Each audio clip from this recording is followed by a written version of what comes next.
Hi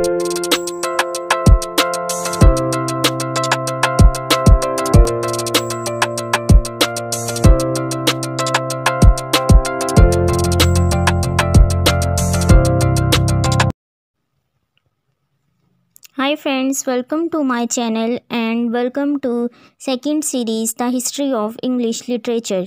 history of English literature की series में ये हमारा सेकंड लेक्चर है जिसमें हम एंग्लो नॉर्मन हिस्ट्री को देखेंगे। लास्ट लेक्चर में हमने एंग्लो सैक्सन की हिस्ट्री को देखा और इसके साथ साथ ये द हिस्ट्री ऑफ लैंग्वेज को भी देखा। अब हम हिस्ट्री ऑफ इंग्लिश लैंग्वेज को फर्दर और एंग्लो नॉर्मन की हिस्ट्री को डिस्कस करेंगे। सबसे पहले हम देखते हैं कि हिस्ट्री ऑफ इंग्लिश लैंग्वेज को हमने 3 पार्ट्स में डिवाइड किया था, old English, middle English and modern English. Old English को हमने previous lecture Anglo Saxon literature में डिस्कस किया। इसके साथ आज इस सीरीज़ में हम एंग्लो नॉर्मन और साथ साथ मिडल इंग्लिश को स्टार्ट करेंगे। मिडल इंग्लिश पीरियड या मिडल इंग्लिश लैंग्वेज या मिडल इंग्लिश लिटरेचर 3 पार्ट्स में डिवाइड किया गया है।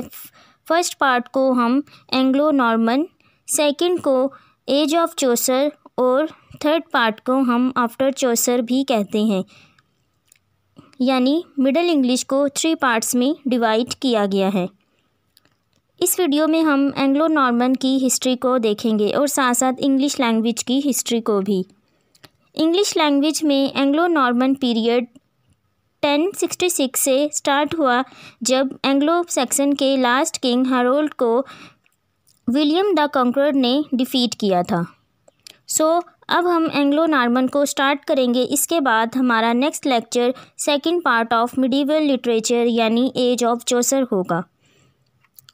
मिडल इंग्लिश पीरियड में first part Anglo Norman period है जिसको हम और डिफरेंट नेम से भी जानते हैं, जैसे कि हम इसको Anglo Norman period, Anglo French period भी कहते हैं।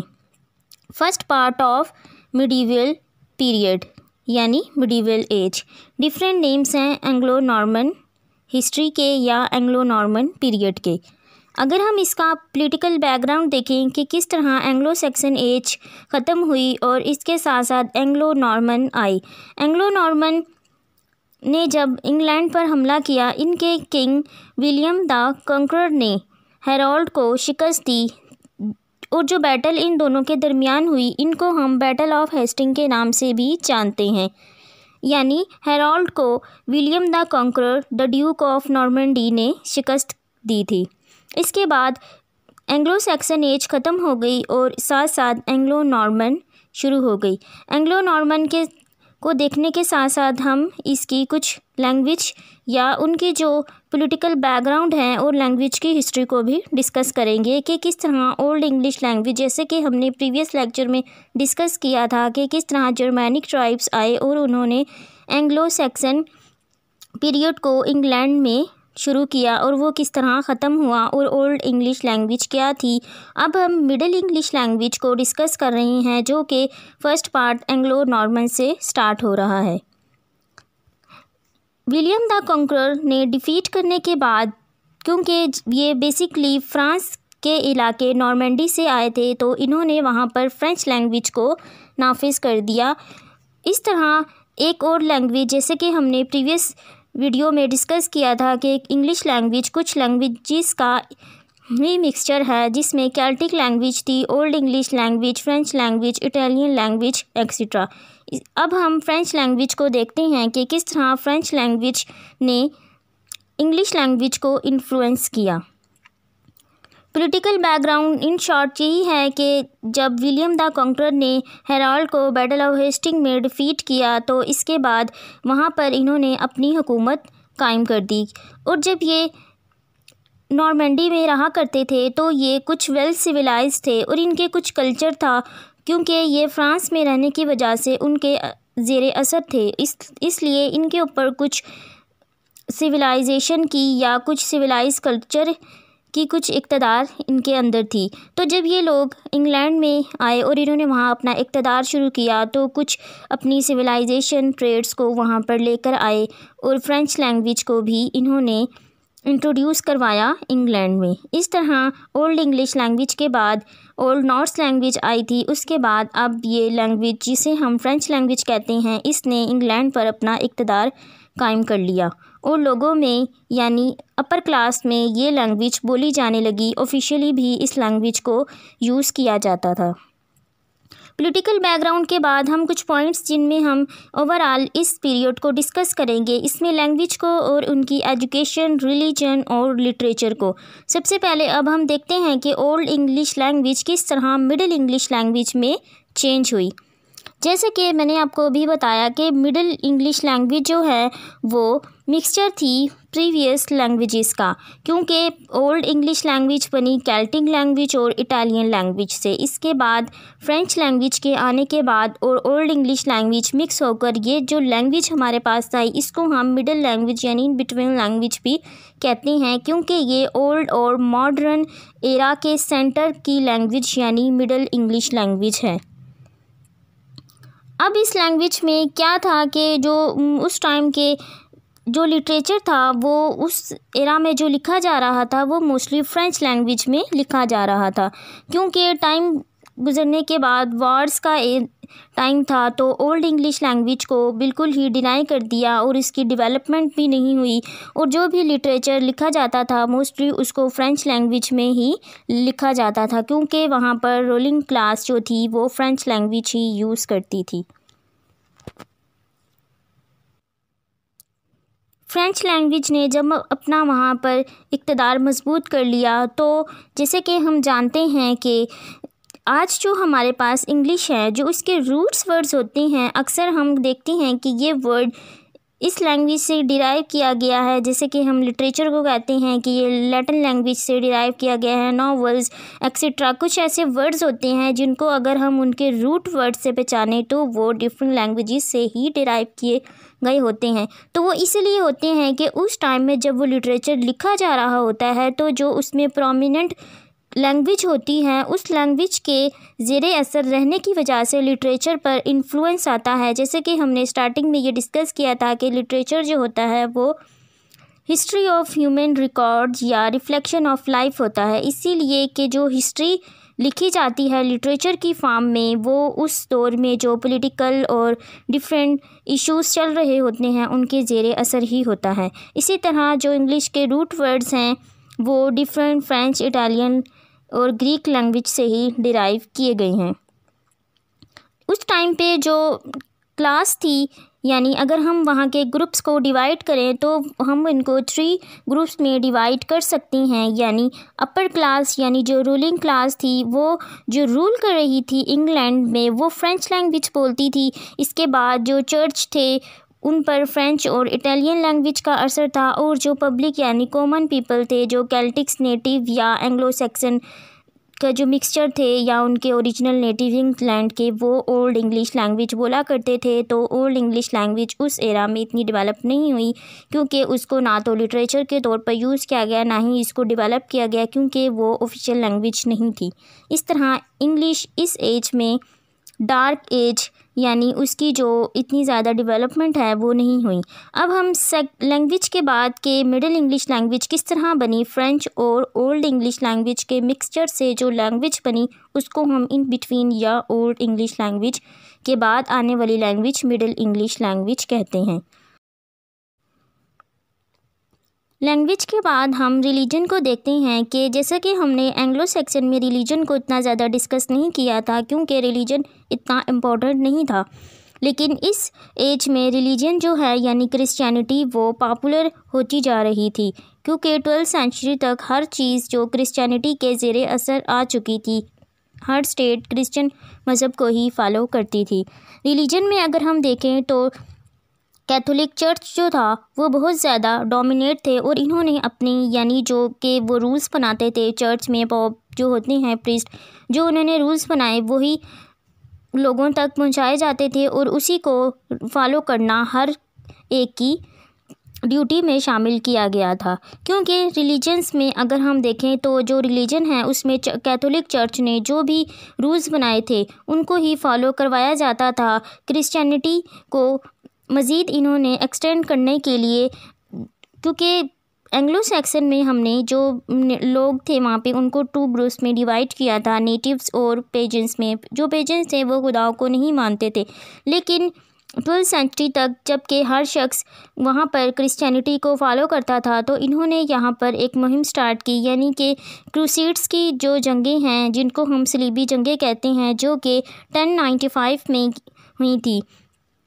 तो इसके साथ साथ वो ये चाहते थे कि जो ईस्टर्न वर्ल्ड है उनको भी क्रिश्चियनिटी के ज़ेरे असर लाया जाए और उसके साथ साथ पिजन्स को भी क्रिश्चियन मज़हब में शामिल किया जाए। इसके लिए इन्होंने जंगें जो कि सलीबी जंगें कहलाती हैं वो की, और अपने इलाकों को वापस लेने के लिए, जो कि एक हिस्ट्री का सेपरेट टॉपिक है। इस एज में हम जबकि नॉर्मन लिटरेचर को डिस्कस कर रहे हैं और फर्दर हम एज ऑफ चौसर को डिस्कस करेंगे, क्योंकि एज ऑफ चौसर में जब हम चौसर के वर्क्स को डिस्कस करते हैं या उनको पढ़ते हैं तो उसमें हम मोस्टली क्रिटिसाइज़ यानी सटायर देखते हैं किसको, चर्च को किया जाता है। तो वो क्यों किया जाता है? जो उसकी बेस है वो यहीं से स्टार्ट हुई कि जब चर्च ने अपने इक़्तिदार को इतना ज़्यादा मजबूत कर लिया कि हर रूल्स को वो ख़ुद ही फॉलो करवाते थे और ख़ुद ही इन बाइबल की इंटरप्रिटेशन ट्रांसलेशन की जाने लगी। और उसके साथ साथ जब इन्होंने लोगों को अपनी इंटरप्रिटेशन यानी बाइबल को ट्रांसलेट किया तो वो लोगों को बताते थे कि बाइबल में ये है। और वो क्योंकि आम लोगों को तालीम का इतना ज़्यादा रुझान नहीं था, ना ही वो एजुकेटेड थे। ये हम एजुकेशन के टॉपिक में डिस्कस करते हैं कि पोप एजुकेटेड किस तरह हुए और इन्होंने क्यों जो अपनी इंटरप्रिटेशन है बाइबल की वो अपने तरीके से लोगों तक पहुंचाई और उसको ट्रांसलेट किया और लोगों को क्रिश्चियन मज़हब में लाना स्टार्ट किया। क्योंकि लिटरेचर का ताल्लुक़ एजुकेशन से है, तो हम ये देखते हैं कि जो इसकी बेस यानी एजुकेशन से कैसे स्टार्ट हुई, किस तरह रेनेसां में जब तक हम पहुंचते हैं तो हम ये देखते हैं कि रेनेसां में लस्ट ऑफ पावर के साथ साथ लस्ट ऑफ नॉलेज को भी एक ट्रेड बनाया गया था। वो इसकी करैक्टरिस्टिक्स थी जो कि रेनेसां की थी। वो क्यों थी? क्योंकि जो उसकी बेसिक है, जब एजुकेशन जो इंग्लैंड में आई और वो आम लोगों तक किस तरह पहुंची। पहले तो जो एजुकेटेड थे वो सिर्फ प्रीस्ट और पोप ही हुआ करते थे, क्योंकि रिलीजन पर उनका ही इक़्तिदार था। अगर हम देखें तो जब सलीबी जंगें हुई थी यानी क्रूसेड्स, तो उन एरा में जंग लड़ने के बाद वहाँ पर जो वो लिटरेचर यानी वहाँ की बुक्स वगैरह अपने एरा में लाया करते थे वो लंदन में ही आती थी, क्योंकि एंग्लो नॉर्मन के दौर में लंदन के सेंटर था यानी कैपिटल बनाया गया था। तो जो लिटरेचर सारा था वो मतलब लंदन में ही जो लिटरेचर सीखने और पढ़ने आते थे, लिखते थे, वो सब राइटर लंदन में ही हुआ करते थे। इसी दौर में 11 और 12 सेंचुरी में कैम्ब्रिज और ऑक्सफोर्ड यूनिवर्सिटी भी बनाई गई थी और जो प्रीस्ट थे वही एजुकेटेड थे और एजुकेशन पर इनका ही रूल था।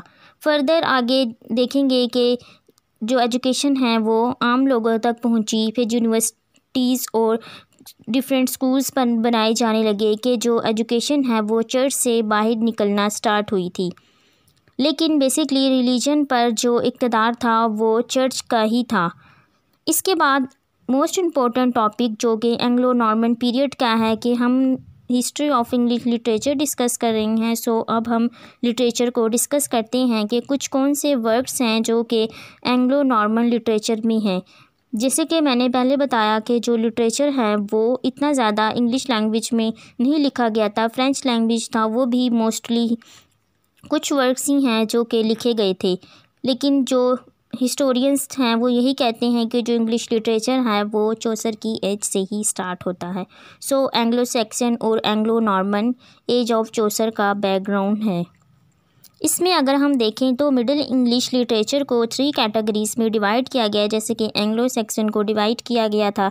इस तरह वार, रिलीजन और रोमांसेस में इनको 3 कैटेगरीज में डिवाइड किया गया है।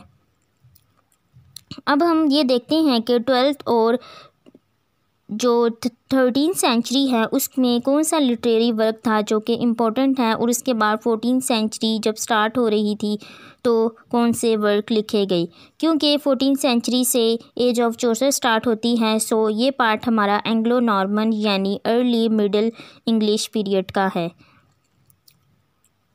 अगर हम इसको देखें तो जो लैंग्वेज थी इस एज में वो इन बिटवीन लैंग्वेज यानी जो ओल्ड इंग्लिश लैंग्वेज थी वो मिडिल इंग्लिश लैंग्वेज में तब्दील हो चुकी थी। अब 12th सेंचुरी में हम कुछ वर्क देखते हैं जो कि ज़्यादा इम्पोर्टेंट हैं, इसके अलावा जो बाकी वर्क हैं उनको इतनी इम्पोर्टेंस नहीं दी गई है।